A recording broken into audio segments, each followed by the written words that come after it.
Hello friends, welcome to GK Notes. So in this video we are going to discuss about the Vardhana dynasty and we would be covering 38 questions related to this topic.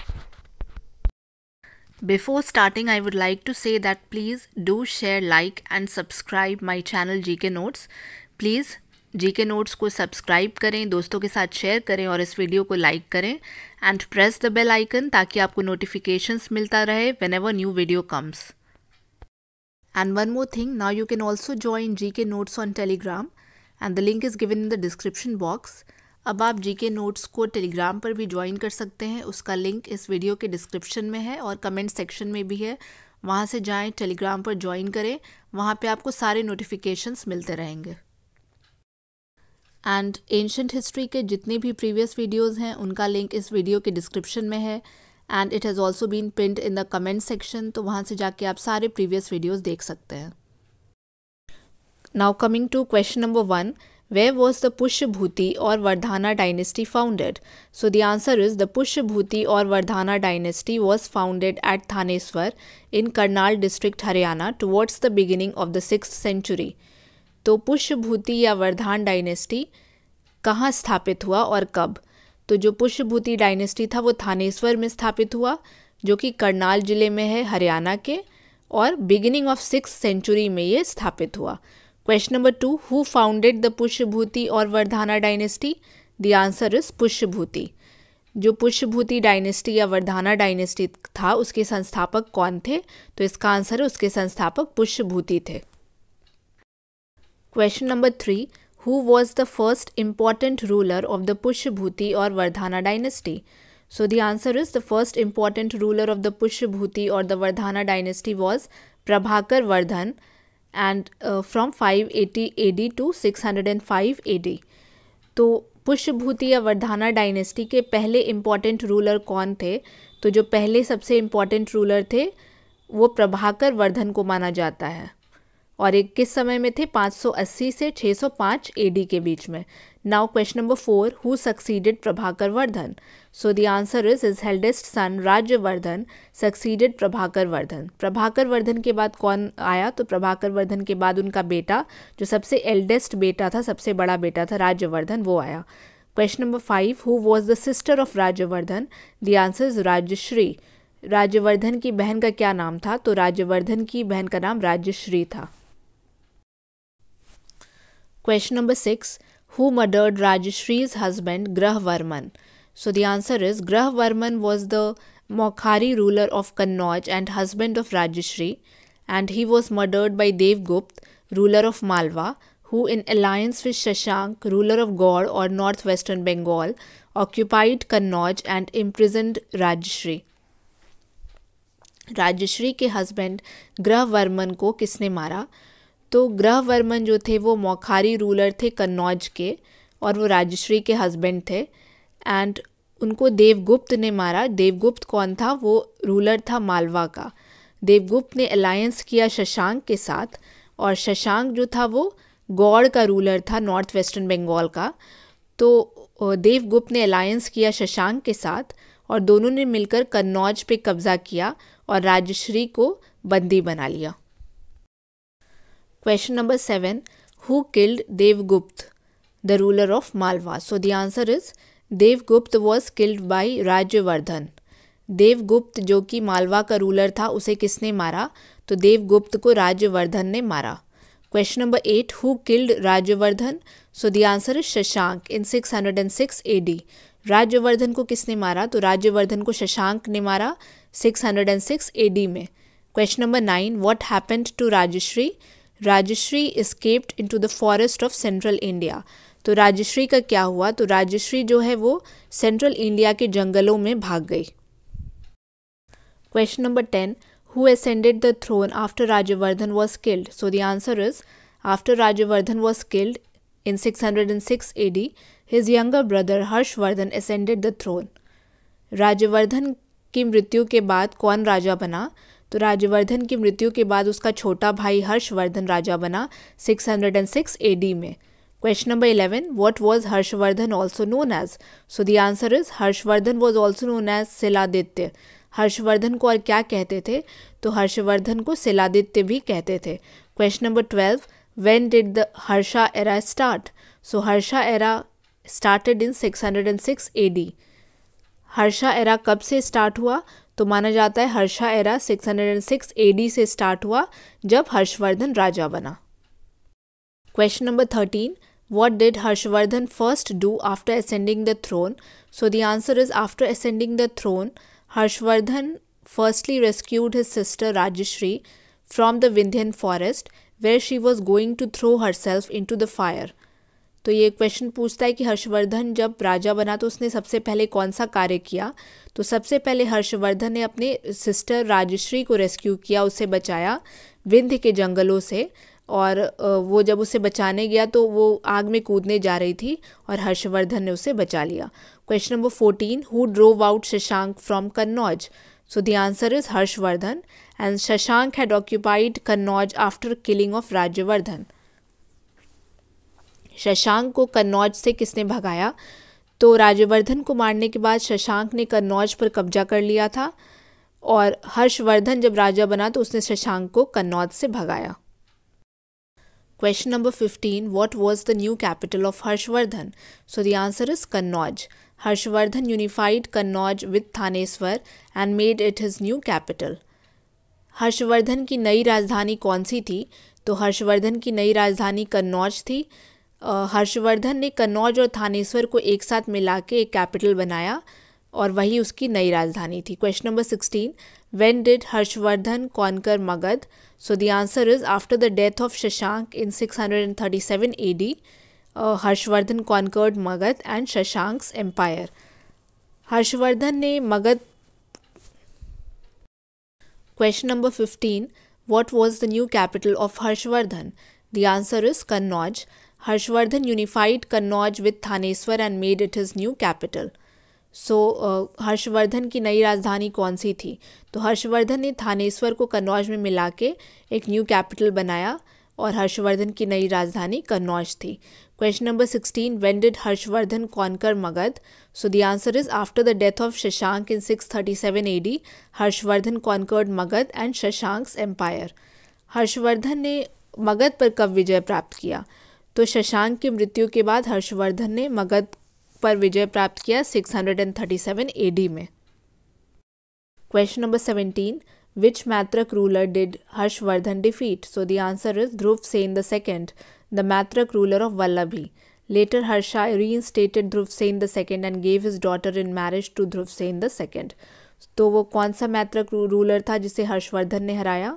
तो उस Maitraka ruler का नाम Dhruvasena II था, वो वल्लभी का था और बाद में हर्षा ने उसके राज्य को वापस दे दिया और अपनी बेटी का विवाह भी उससे कर दिया। Question number 18, what was the only defeat of Harsha's victorious life?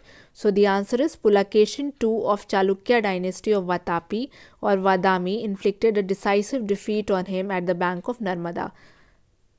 हर्ष का जो विक्टोरियस लाइफ था वो हमेशा जीतता था, तो एकमात्र हार कौन सा उसे प्राप्त हुआ?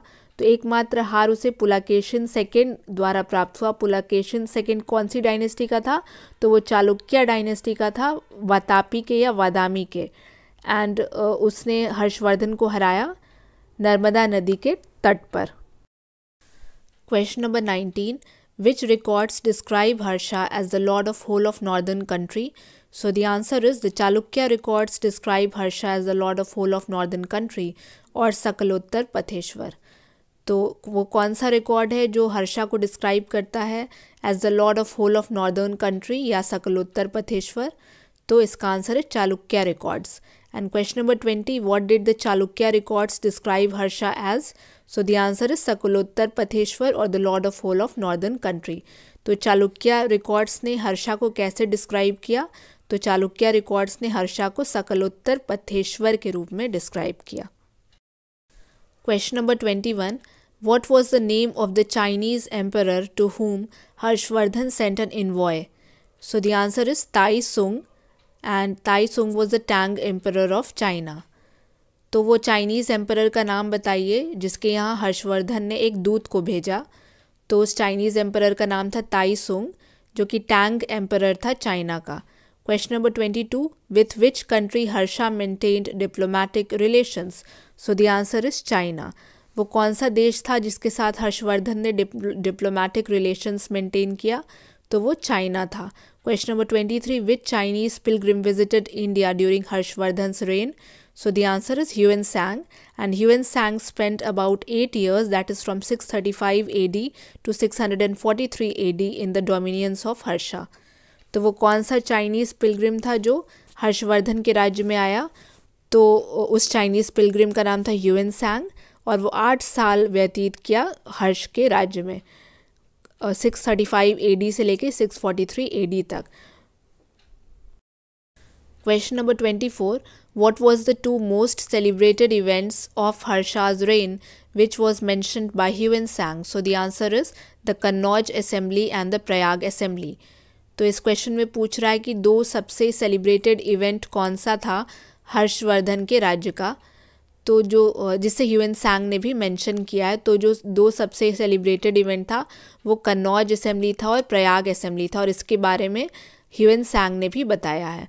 Question 25. Why was Kannauj Assembly held? So the answer is the Kannauj Assembly was held in the honor of Yuan Sangs and to popularize Mahayana sect of Buddhism. Kannauj assembly किस लिए मनाया गया? तो कन्नौज असेंबली जो है वो ह्यूएन सैंग के ऑनर में मनाया गया था और महायाना बुद्धिज़्म को भी इसमें पॉपुलराइज किया गया. Question number 26. Why was the Prayag Assembly held? So the Prayag Assembly, which was held in 643 and 644 AD in Prayag, Harshvardhan used to celebrate religious festivals at the end of every 5 years at the confluence of Ganga, Yamuna and Saraswati, and this was the beginning of the Kumbh fair. Prayag assembly क्यों मनाया गया था? तो Prayag assembly 643-644 AD में मनाया गया था प्रयाग में, और हर्षवर्धन जो है वो रिलीजियस फेस्टिवल्स को सेलिब्रेट करता था 5 ईयर के गैप पे. तो इस प्रयाग असेंबली को मनाया गया उस जगह पे जहाँ गंगा, यमुना एंड सरस्वती नदी का कॉन्फ्लुएंस था, और आप इसे कह सकते हैं ये कुंभ मेला का एक तरह से बिगिनिंग था Prayag assembly. Question 27. What was the faith of Harshvardhan? The answer is Harshvardhan was Shaw by faith. Harshvardhan का फेथ क्या था? वो कौन से भगवान की पूजा करता था? तो वो शैव था, मतलब वो भगवान शिव का बहुत बड़ा बिलीवर था. तो Harshvardhan was Shaw by faith. Question number 28. Harshvardhan was portrayed as what type of Buddhist by Yuan Sang? So the answer is Harshvardhan was portrayed as a liberal Buddhist or Mahayana. So Hiuen सैंग ने हर्षवर्धन को किस तरह के Buddhist के रूप में दर्शाया है? तो ह्यूएन सैंग ने हर्षवर्धन को महायाना बुद्धिज्म के फॉलोअर के रूप में दर्शाया है. Question 29. According to Yuan Sang, how was the Nalanda University maintained? So the answer is the Nalanda University was maintained by the revenue from 200 villages which was granted by Harshvardhan. तो ह्यूएन सैंग के अनुसार Nalanda university को कैसे maintain किया जाता था? तो ह्यूएन सैंग के अनुसार नालंदा यूनिवर्सिटी को 200 गांव के रेवेन्यू से मेंटेन किया जाता था जिसे हर्षवर्धन ने ग्रांट किया था. Question 30. When did Harshvardhan die? So the answer is 647 AD. तो हर्षवर्धन की मृत्यु कब हुई? तो हर्षवर्धन की मृत्यु 647 AD में हुई. Question number 31. Who usurped Harshvardhan's throne after his death? So the answer is his minister named Arunashva. Harshvardhan की मृत्यु के बाद उसकी राजगद्दी को किसने हड़पा? तो उसकी राजगद्दी को उसका एक मिनिस्टर था अरुणश्व, उसी ने हड़प लिया. 32. Name the 3 Sanskrit plays written by Harshvardhan. So the answer is Nagananda, Ratnavali and Priyadarshika. 3 Sanskrit play के नाम बताइए जिसे हर्षवर्धन ने लिखा. तो 3 संस्कृत प्ले के नाम है नागनंदा, रत्नावली और Priyadarshika. Question 33. Who wrote हर्षचरिता? The answer is Banabhatta. हर्षचरिता के रचयिता कौन थे? तो हर्षचरिता के रचयिता बाणभट्ट थे. Question 34. Who wrote Kadambari? The answer is Banabhatta. And Kadambari के रचयिता कौन थे? तो कादम्बरी के रचयिता भी बाणभट्ट थे. And Harshacharita is about earlier part of Harsha's reign, while Kadambari is a poetical novel. Question number 35. Which 3 works are jointly called Shatak Trayi? The answer is नीति शतक, श्रृंगार शतक एंड वैराग्य शतक. वो कौन सा 3 वर्क है जिसे एक साथ मिला के शतक त्रयी भी कहा जाता है? तो इसका आंसर है नीति शतक, श्रृंगार शतक और वैराग्य शतक को एक साथ शतक त्रयी भी कहते हैं. 36 who is the author of Shataka Trayi? The answer is Bhartrihari. तो शतक त्रयी के रचयिता कौन थे? तो शतक त्रयी के रचयिता भर्तृहरि थे। Question 37, Harshvardhan gathered around him a circle of learned men and named two such well-known men. So the answer is Banabhatta and Bhartrihari. Harshvardhan अपने चारों तरफ बहुत ज्ञानी लोगों को रखना पसंद करता था, तो उनमें से दो वेल नोन मैन के नाम बताइए। तो जो दो वेल नोन मैन हैं उनके नाम हैं बाणभट्ट और भर्तृहरि। बाणभट्ट जिसने हर्षचरिता और कादम्बरी को लिखा एंड भर्तृहरि जिसने शतक त्रयी लिखा। Question number 38, what was the difference between Harshvardhan's empire and Gupta empire? So the answer is Harsha's empire had become more feudal and decentralized as compared to Gupta empire. तो डिफरेंस बताइए Harshvardhan empire और Gupta empire के बीच में। तो जो हर्षवर्धन का empire था वो ज़्यादा सामंती या फ्यूडल हो गया था और डिसेंट्रलाइज्ड हो गया था, मतलब विकेंद्रीकरण ज़्यादा हो गया था हर्षा के समय।